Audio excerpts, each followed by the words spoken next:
السلام علیکم ورحمۃ اللہ وبرکاتہ۔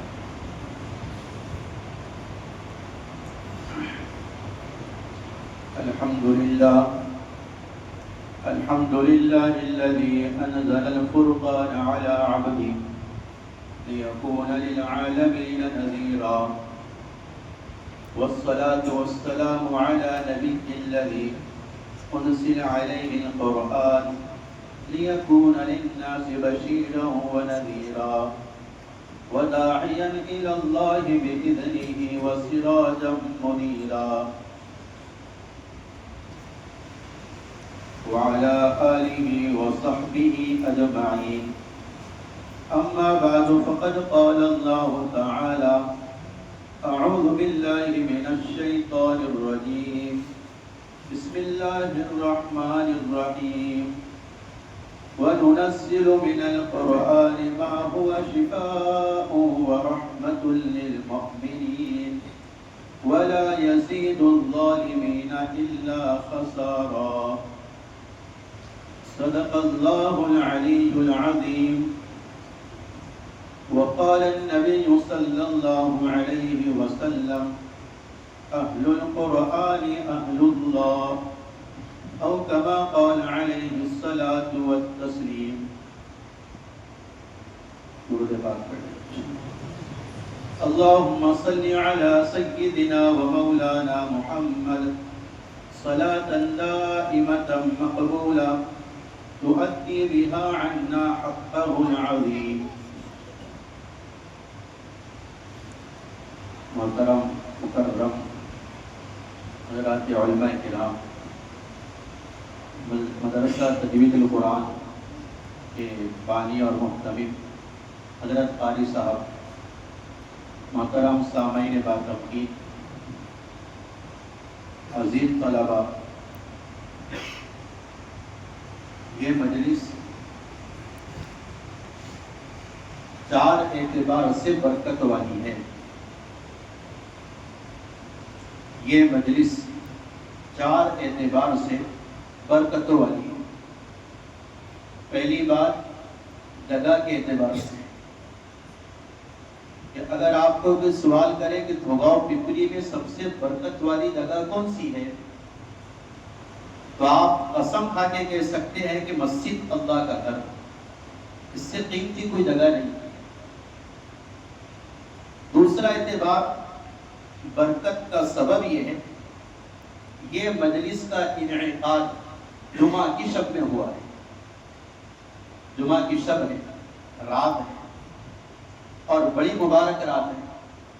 حضرت نبی علیہ الصلوۃ والسلام نے فرمایا: جس کا انتقال جمعہ کی رات میں ہو جائے یا جمعہ کے دن میں ہو، اللہ تعالیٰ اس مرنے والے کو قیامت تک عذاب قبر نہیں دیں گے.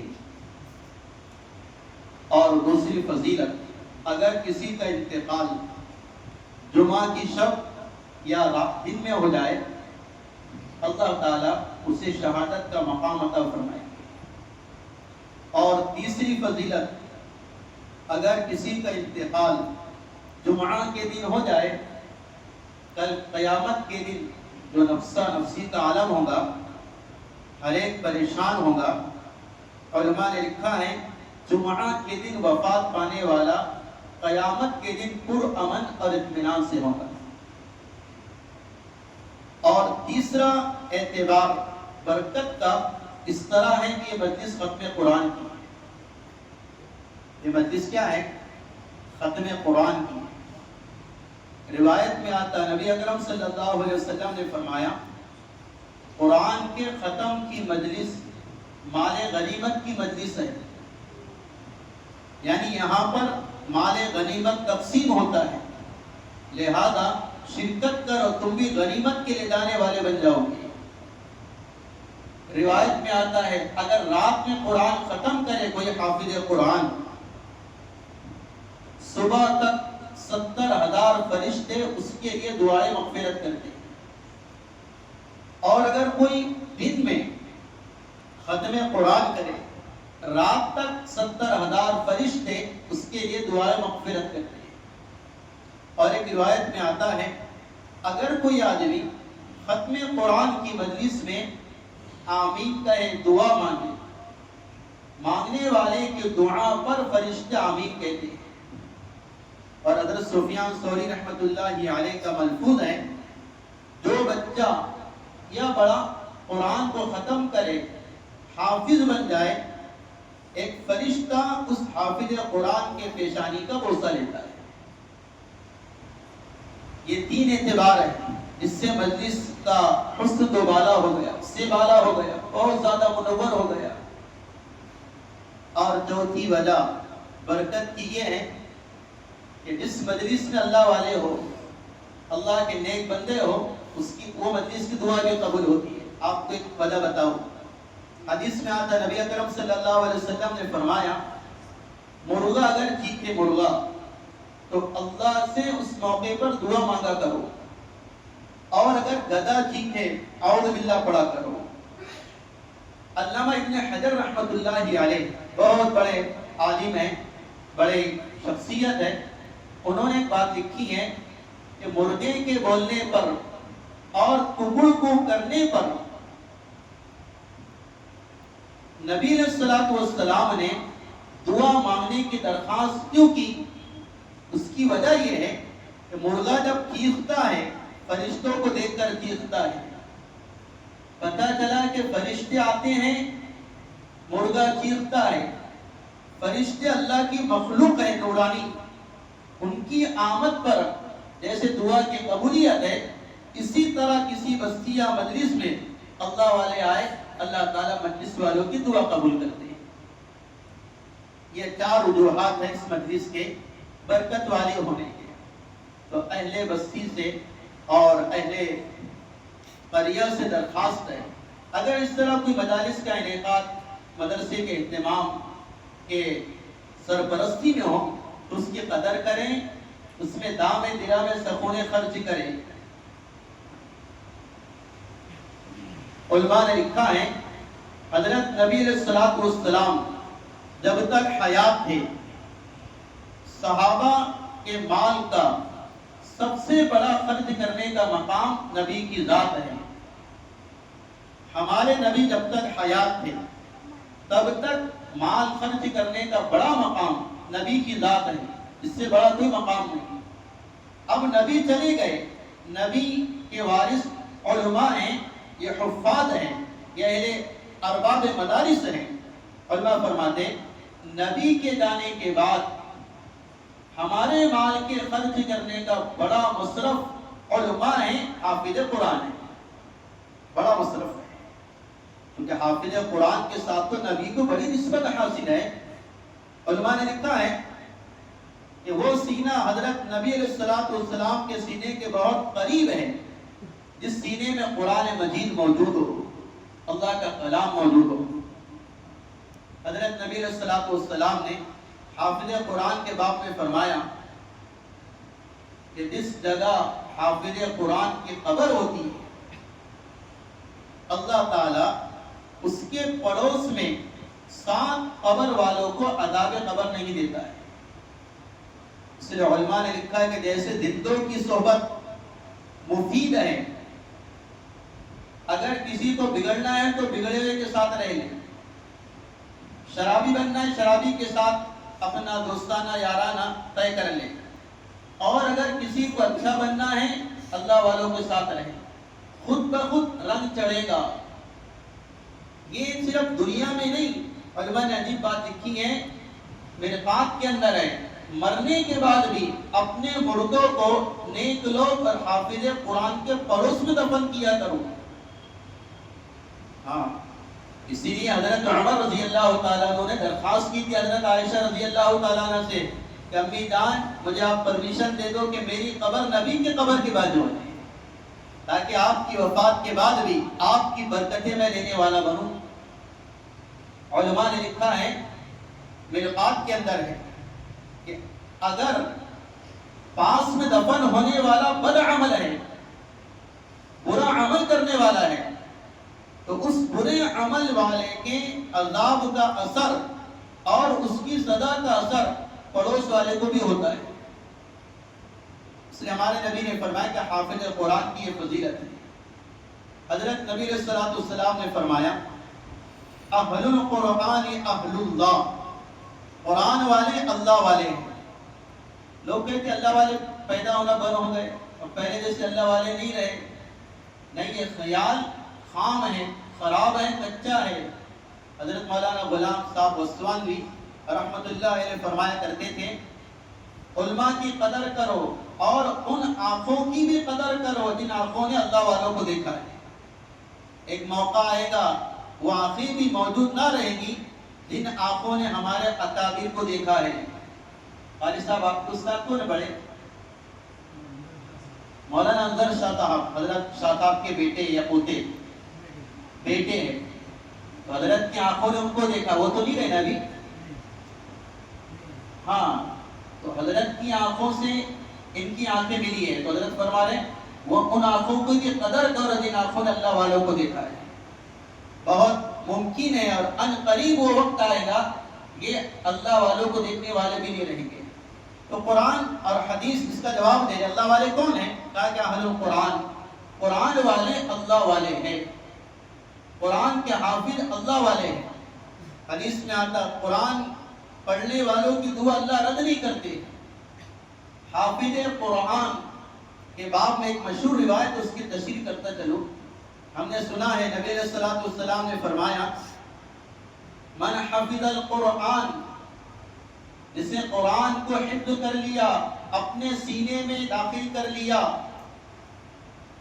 فاستحضرہ، اور اس کو یاد بھی رکھا۔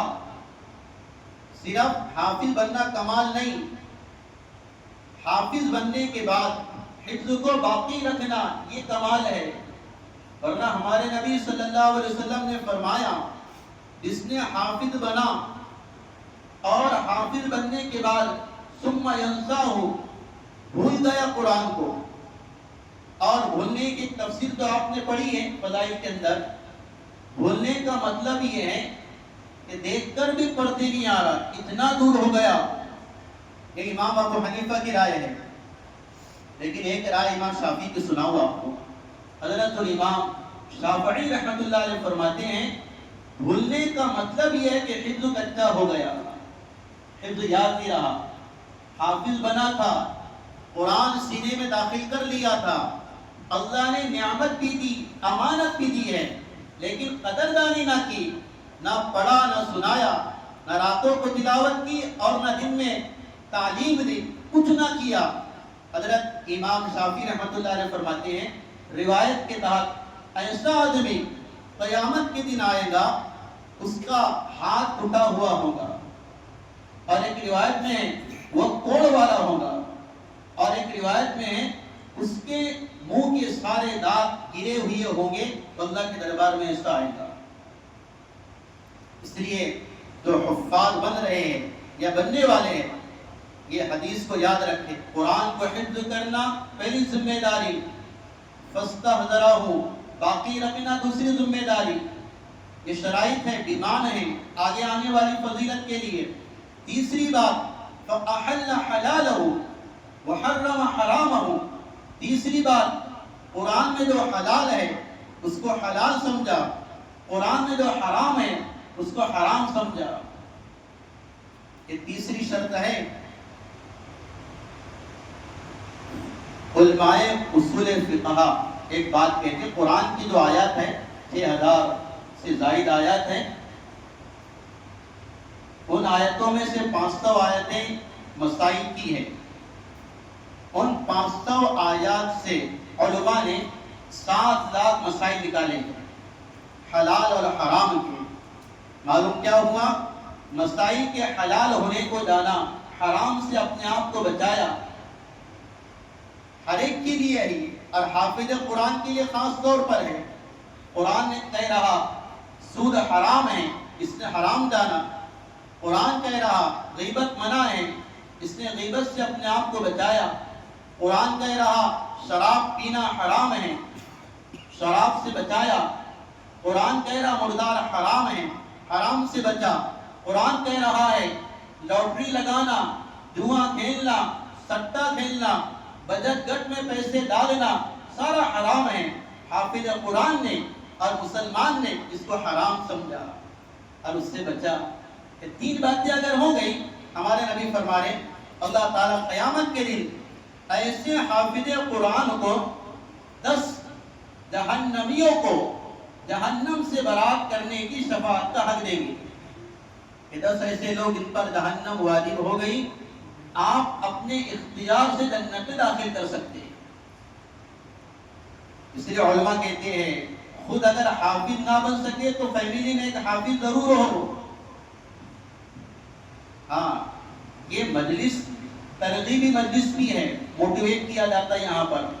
یہ بچہ حافظ بنا، یہ بھی بچہ ہے، اس کے بھی والد ہے، اس کے بھی ماں ہے، اس کی بھی بچپن کے جذبات ہیں، اس کے بھی احساسات ہیں، سب کچھ ہے.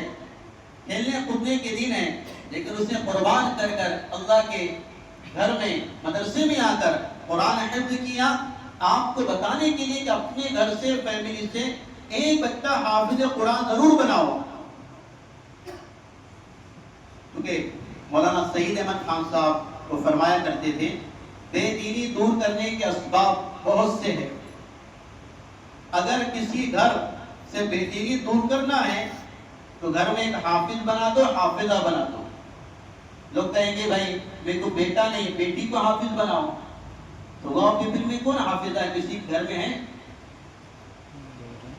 ہے کسی کے گھر میں حافظہ خاتون کوئی عالمہ ہے؟ چاندور کے تحصیل میں ہے ظاہر بھائی؟ کہاں ہے پورے چاندور کے تحصیل کے اندر حافظہ؟ شاید نہیں ہے.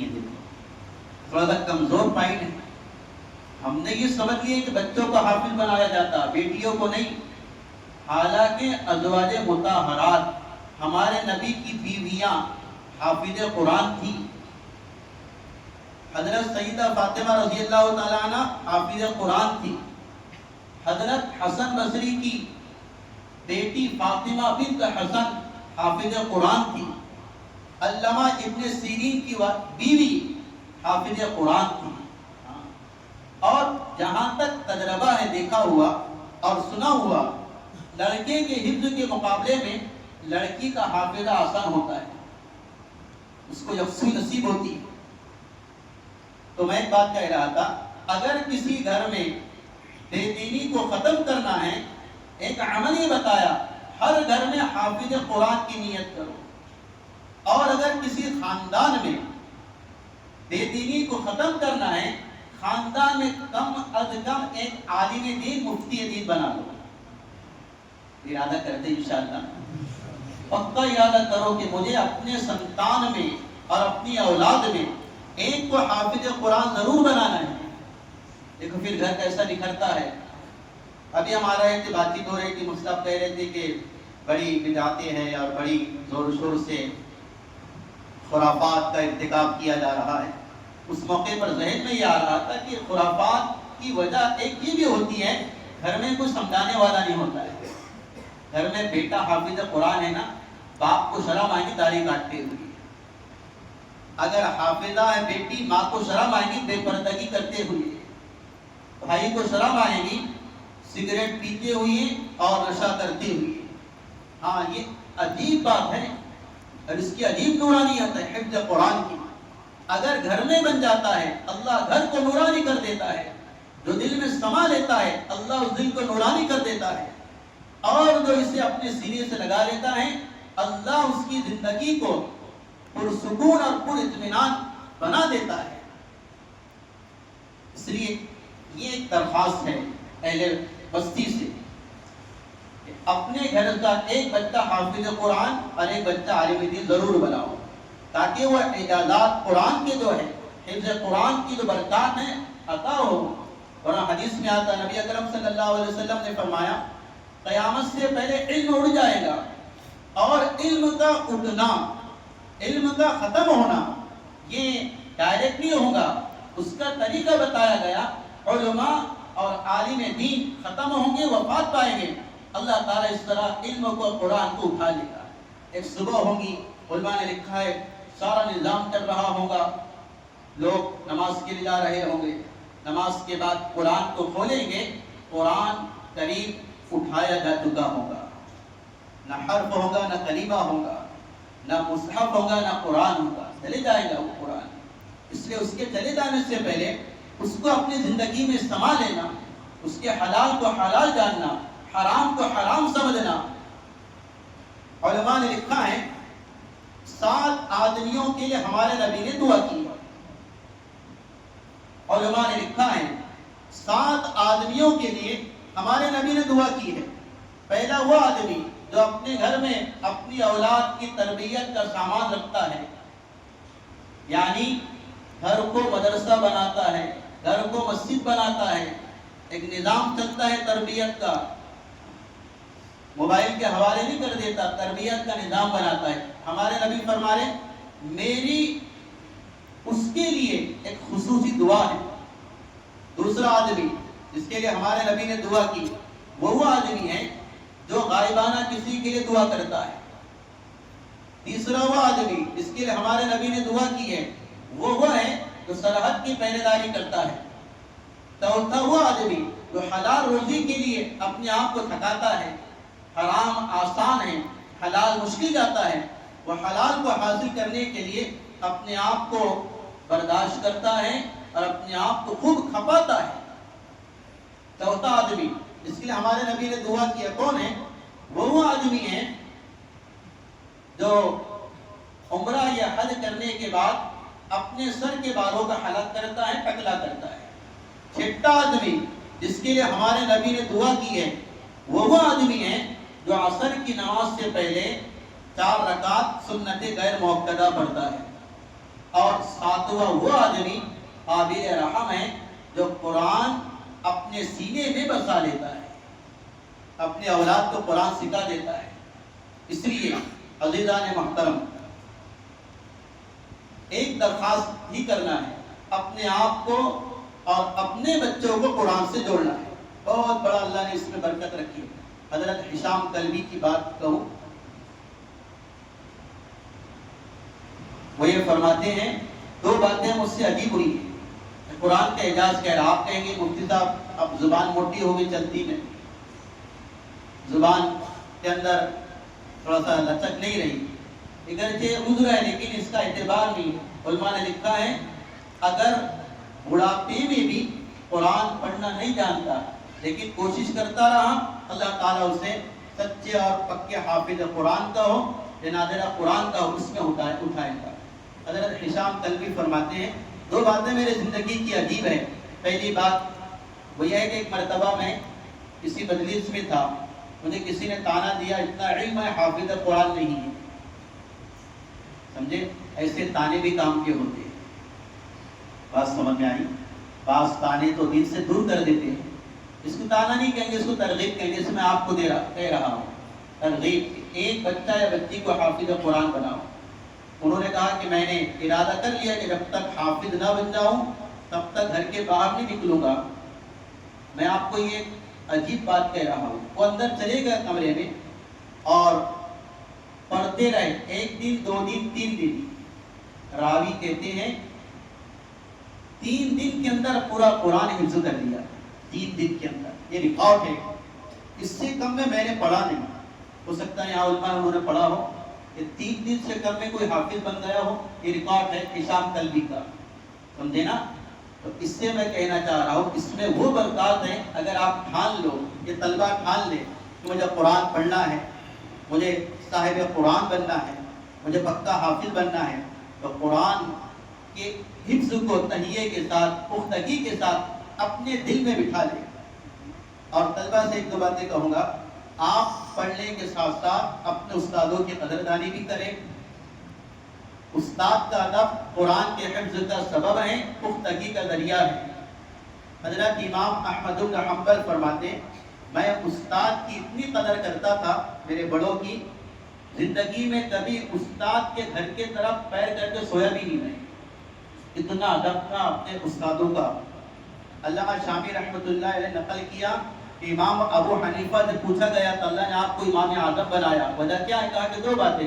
پہلی بات وہ یہ ہے میں نے کبھی سوال کرنے میں شرم محسوس نہیں کیا، علم حاصل کرنے میں۔ بڑی عمر کا ہونا یہ حافظ بننے میں، عالم بننے میں معنی نہیں، رکاوٹ نہیں ہے۔